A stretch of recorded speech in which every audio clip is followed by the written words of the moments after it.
Hello and welcome to another Star Citizen podcast. I am your beautiful, gorgeous, lovely host, BoredGamer, and I'm also joined by Zinnia. Say hello, Zinnia. Hello, Zinnia. Perfect. I want to talk a bit about Alpha 4.2 being sort of like in release candidate mode, probably going to go live pretty soon. We've got Alien Week, we've got the Prowler Utility, there's some flight model update stuff I want to talk about, and I was able to attend the Bar Citizen in Manchester over the weekend, so I want to talk a bit about that. How are you? How are you doing, Zin? I'm all right, mate. Thanks for asking. How are you? No, I'm good. You were heavily requested at the Bar Citizen. Oh, I'm sorry. Unfortunately, it happened like the weekend or the weekend of my partner's birthday. So yeah, I went to the last two Bar Citizens and I was like, probably shouldn't. Yeah. So the International Bar Citizen one, the one that's sort of in June, is unfortunately around that time every year. But I like going to these where we can. There's likely going to be a load of notes coming out from a variety of other people I was there with, because there were lots of questions asked to the devs there.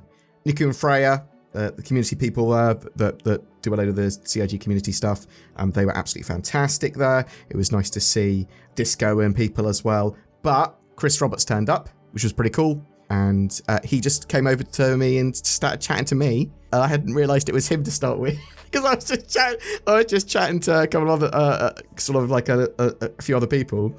And then sort of just look up and Chris is there. Like, oh, amazing that he's here. I chatted to him for a little bit, but I didn't want to overly monopolise his time. But he's genuinely excited for Squadron 42. He thinks this is going to be sort of like an amazing thing. And I love the fact that I was talking to him about his magnum opus of a game. And he was like, no, I want to do more great things as well. So that was sort of, it was cool to talk to him. I was slightly fanboying. Yeah, you didn't get the joy of a Bar Citizens in. I did. No, sorry. That's okay. We'll make you come to the next one. Question mark. It depends on they are. So there's some like watch parties and stuff for CitizenCon which you might attend, but obviously this year's CitizenCon is going to be a virtual event. Maybe we'll attend a watch party. I know there's some pretty cool ones going on, but maybe we'll just cover it from the safety and comfort of our own homes. I did want to talk about a couple of things that I talked to people about at the Bar Citizen now before I go through my notes and see what's okay to talk about. So the reason I say that is I treat anything Bar Citizen related, where there's devs and alcohol and me and alcohol all combining, as NDA, like it's Eva Carty build almost, just in case someone has misspoken, I've misunderstood or misheard whatever, or it's like, no, that would get me in a load of trouble. Some things I think I can say. Mission team, there's obviously work going on to 4.2.1 stuff, the next major patch after this one.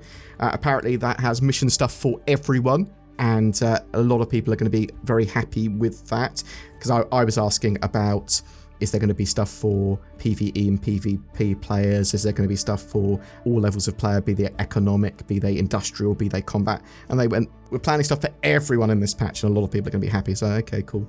I talked to the economy team a lot. I talked to one of the guys that made the effort versus reward system. He's working on player-to-player economy stuff at the moment. So, like trading and things. So, from what I will say here is that he specifically mentioned player-to-player. I said, is it player trading? Is it auction house? Is it some way of a marketplace or whatever? And he went, so potentially come in stages, and they're working on player-to-player trading with the greatest star sim in mind for the dynamic economy. So the dynamic economy is coming.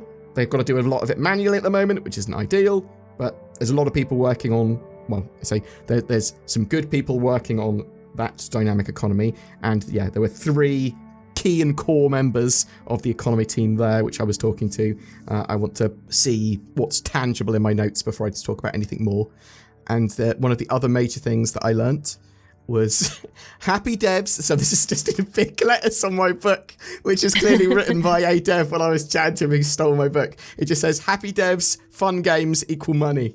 A lot of the time I was talking about how do they balance what they want to get into as devs with the marketing team and them pushing to make money from each of the sort of monthly patches and the ship releases and stuff. So hopefully I'll be able to get some of this down in a dedicated video and we'll talk about it later. There's also other people that had a load of different notes on different things that were said, so I will compile it all together into a video. But typically that will be seen a bit rumory because it wasn't said by CIG in an official capacity. Zin. Yeah. Alpha 4.2 stuff. Yeah. Release candidate 1 that went out over the weekend. And basically they've said today they'll put out another release candidate if needed. Today or tomorrow most likely. There's a planned release for 4.2.0 this week to live. Are you expecting that? Is that, yeah, that sounds right to me? Or how? I think that's what I said last week, wasn't it? I think it'll probably so be as this week. Yeah. So that looks to be the case. The patch is looking pretty good at the moment. So there are problems with the live server degradation, which hopefully when they deploy this, we won't have the same issues. I think that's probably the main worry there. And there's lots of other random bugs and other things that hopefully CIG will fix before 4.2 goes live as well. I'm pretty excited.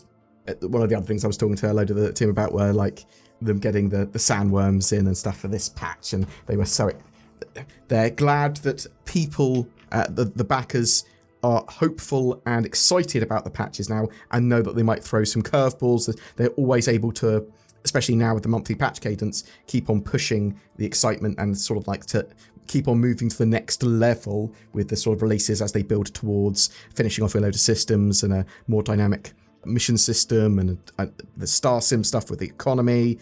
Are you excited for 4.2, Zin? A little.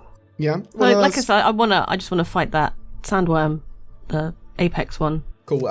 We've been invited by a few orgs to come and join them doing it. So we'll. The problem is we're going to want to fight it and film it, but we could do the both at the same time. So this is actually something that I thought was interesting, and I want to ask your opinion on. So.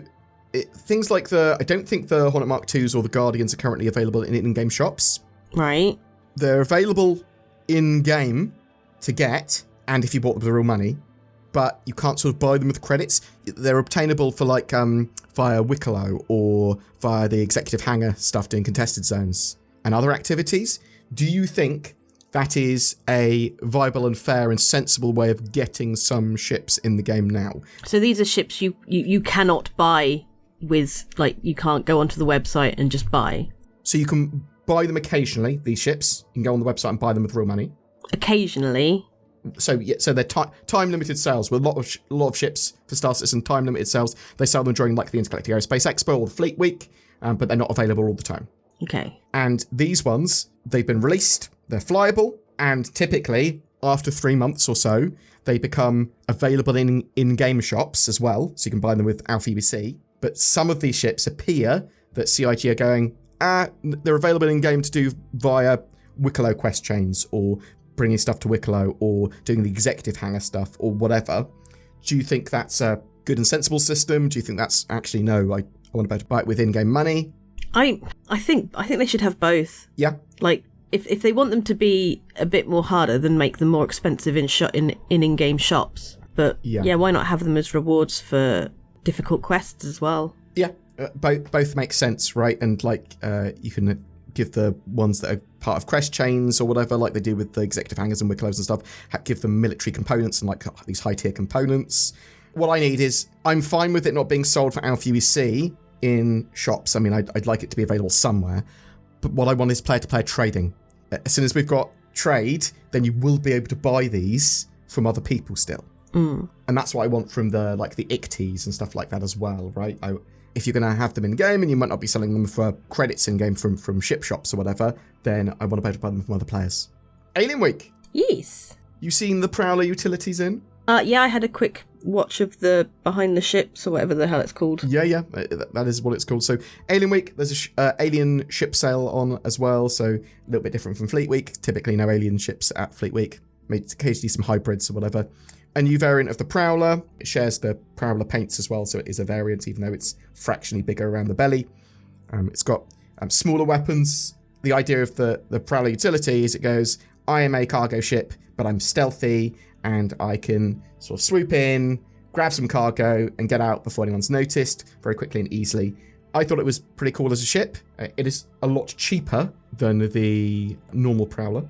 I did see a lot of people complaining that it hasn't got enough firepower on it, because the sort of marketing suggests that it's got quite high firepower for what it is, but it has dropped its size 5 weapons to size 4 weapons. Do you think, actually, that makes sense? Because it's a cargo ship, it is a lot cheaper for real money, so hopefully that'll translate into game it being a lot cheaper. What do you think? Do you think this is a good ship, bad ship, poorly marketed? I don't know. So what are the main differences, really? Its central jump seats have been removed. It's still got 3 jump seats available, but not in the central section. Well, I would think they're probably not jump seats. They're more so for the people who are going to be hauling the cargo. Yes, but you could also run it as like a more aggressive pirate vessel. Yeah. Because it's still got the air shields in certain sections of the ship as well. So you'd sort of open up its belly, fly down to like a pulse sea or something in space, and literally those people run out and grab cargo off it. So it's got central cargo pod instead that opens up. It's got I think it's size 2 tractor beam as well for managing cargo. It's still stealthy, whatever, but it's got smaller weaponry under its wings, size 4s rather than size 5s. I mean, I think it's cool. For me, that's a ship I'd be more interested in than the other one. Yeah. It's a relatively easy to manage, stealthy cargo ship, which isn't too big. 32 SCU cargo. I think a lot of people are going to like it. It does feel like it's got a bit of alien tax on it, but it's significantly cheaper than the standard Prowler, he says, not knowing how much the normal Prowler is. So the Prowler Utility is available from $275 and the Prowler $440. I'm interested to know what other people think about that and if they're excited for it. I think it's pretty cool. It does look cool. It does look cool, right? Like the Devaran stuff looks cool. I wasn't super excited by the standard Prowler just because I can't make use of all the jump seats or anything on it. But this one, much more manageable. Interesting FPS mission runner as well, and for being able to grab cargo afterwards. Tell us if you're grabbing yourself a Prowler Utility in the comments below. Yeah, I think a lot of people were just annoyed that it's got smaller weaponry. I'm sort of fine with it. Yeah, well, it technically cargo not as important as human life. That's my logic on it anyway. Oh, okay, gotcha. It's supposed to be used less offensively as well, right? Yeah. Because the dropship getting people in and out, providing cover for them, whereas this, so it's got like the little feathers that in the normal Prowler, they make a little protection-y barrier that the troops can hide behind. These ones fold upwards instead when it lands, so you can get around it more easily to do cargo. It's nicely engineered, the ship, and I like it. Oh, Alien Week's in. Yes, you said that already. There's a little food competition going on, making use of the Banu 9 tastes and you make some food, and then you make a picture of the food with the Star Citizen theme. I accidentally, well, I say accidentally, I've got my Banu Pad Krapau recipe on this attached to the note on this podcast. I want to make this and hopefully submit it. Hopefully other people will be able to make it as well and go. You got to take some pretty pictures though. I know how hard it is for you to produce content like that. But I don't. I've got no style and I'm lazy. Yeah, I'll try. Oh, something else that I know people want to try is the new flight model. That's an interesting segue. That could have gone into a NordVPN ad really easily. Yeah, it could have. CIG talked about some flight model updates, and I talked to some people about flight model updates at the Bar Citizen as well. But in a recent Star Citizen Live, they talked about updates coming to spaceflight and atmospheric flight with control surfaces and the quantum experience, which is the sort of main thing I want to talk about here. They are getting rid of nav mode. So this is another marked change to the way that the flight experience and moving around is going to work. It's not a huge difference in the way that you'd think, because they talked about a while ago making it less binary and actually going, the most important thing is whether you've got your quantum drive powered or not. That's effectively what nav mode is now. If you've got that powered, that is going to affect whether you're going to be quantum traveling, quantum boosting, going fast, but it's less binary as an operator mode. You're not going, bam, I'm in nav mode, bam, I'm in SCM mode. You're always in your sort of SCM mode, but sometimes you have your quantum drive powered for going faster, and that obviously affects your ship. It might mean that your shields don't work, for example, but you'd still be able to shoot or whatever. But I like the idea of it. I want a better system for traveling around the verse that is less fiddly, because one of the most annoying problems as well with Star Citizen, and hopefully this will solve it, is interaction with the star map and quantum traveling anywhere. You have issues with this, right, when you're getting footage, I assume, Zin? Yeah, just doesn't work. It's one of the more annoying problems that you have in Star Citizen, where you just can't travel. So traversal, be that with elevators, with trams, quantum traveling, just getting to destinations, whatever, needs to work perfectly, because if it doesn't, then people don't want to play the game, especially when there's ships that are effectively worth real money involved. So this sort of stuff needs to be perfect for 1.0 when they actually release it. It needs to be as good as possible until then. We're not going to be getting the new flight model stuff super soon, so bear that in mind. They're going to be talking more about it soon, though, and I'm expecting it to come to tech preview a little while after engineering's in-game properly, because it's likely that engineering is going to go to the tech preview at some point over the next month. We'll have to wait and see if that holds true. That's my expectation. And then once that's ready, maybe it will go back to the more updates before engineering's released, or it might actually get phased into the live build. Is that how you expect the tech preview branch to be used as well, Zin? For them to sort of test it? If engineering's ready, they actually phase it into live, or... that's the plan that they had. Yeah, that is the plan. It's basically a case of this is separate from PTU and live, and it's for testing only. But it mirrors the sort of live build, other than they've added just the new thing. And if they need to make changes, it will disappear again and they'll make changes. And if it's okay, then it will maybe go to PTU. Yes. Or either CARTI and then PTU. Yeah, exactly that. It might be in a great state and they go, this is what we want, we'll put it to PTU. It might be, no, needs more updates. And we do know they're updating a load of ships for this as well. There's going to be a load of balance changes coming with engineering. It is a more advanced version of engineering than we last saw. It's got fire, it's got damage control, it's got a kind of level of armor. It's data-driven rather than the Maelstrom system, but we'll have Maelstrom in the future. Anyway, I'm sort of chatting. I mean, that's what you do in a podcast, isn't it? It is what I do in a podcast, Sin. Do you think happy devs and make fun games and that equals more money, Sin? Yeah, I'd say. Do you think that's the algorithm that CIG should use? Oh, I had some great conversations with devs. I think one of their favourite ones was that someone had left a more senior position to move to a different team because they are really, I believe, a bit less money, because it was something they really wanted to work on because they were a player of the game and they're like, but I really want to do this part of the game. And someone said to me, they have no loyalty to CIG or the game. They just love working there, which is why they stay there. I was like, okay. I sort of interesting conversations with people. I'm assuming that that's not the opinions of everyone. No. It's just lots of different devs. I was asking them some interesting questions to get those sort of responses as well, because some people are obviously going to be motivated in the games industry by money or advancing their careers or whatever and want to leave. Other people are going to be their leave once they've got a project done. Some more people are going to sort of like be in a position where they're going, look, I love working here specifically. But there's a lot of people that have come from lots of different backgrounds, that have come from like Blizzard or a ton of other games companies. And a lot of them are just there to advance their careers. A lot of them are going to be there until they get a better job. And some are there because almost everyone I talked to was there because they love what they're working on or love the game. And yeah, I liked to hear that. There wasn't a dig at them or CIG saying they don't have any loyalty there. Like, I don't want people to have loyalty like that. I want them to do what's in their interest. And if they enjoy doing that, if they enjoy working there, great. And that was the overwhelming vibe that I got. Yeah, that's what I really wanted to talk about, to be honest. Cool. I know, right? I am cool. I'm super excited. No, not you. Oh. I'm super excited for Alpha 4.2.1 already, though. So hopefully there's going to be some cool stuff in that. I'm very excited for any forms of player-to-player economy stuff that may be coming in the hopefully not too distant future with StarSim. But tell us what you're excited for in the comments below. When do you think 4.2 is going to be coming out? Today, tomorrow, later on this week? Never at all. It's all been a scam. Down below as well, Zin. What else can they click on to help the channel out? Link to NordVPN. Oh, yeah. Why would they want NordVPN, though? I don't know, you know more about that than me. Well, it's because it gives you better accessibility, privacy, and securities on the interwebs. I use NordVPN. I think that you might want to use it too. I'm not talking to you, Zin. I'm talking to the greater public that might be watching this video. Use the links below or go to nordvpn.com/BoredGamer.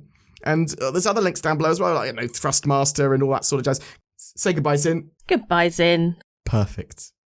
Every month, we give away a Star Citizen ship and game package. We're giving away an Anvil Asgard this month, as well as a Tumbril Nova to go in it. This new heavy dropship's going to be great for getting your Nova tank to the ground. Just comment on any of our videos made during June to be in for a chance of winning. A random comment from June from a random video from June is chosen to be the winner for that. That ship package was given to us by CIG. Thank you very much for that. And if you would like to further support the channel, you can become a patron member, you can use the join button under my videos, you can use any of the affiliate links below my videos as well. Channel members that have used that join button and Patreon members get the same rewards. I really do appreciate people that have gone the extra mile, but you can also just like, share, subscribe, comment on these videos. It does really help. Thank you so much. I hope you have a great June. Please check out the rest of the videos on the channel as well.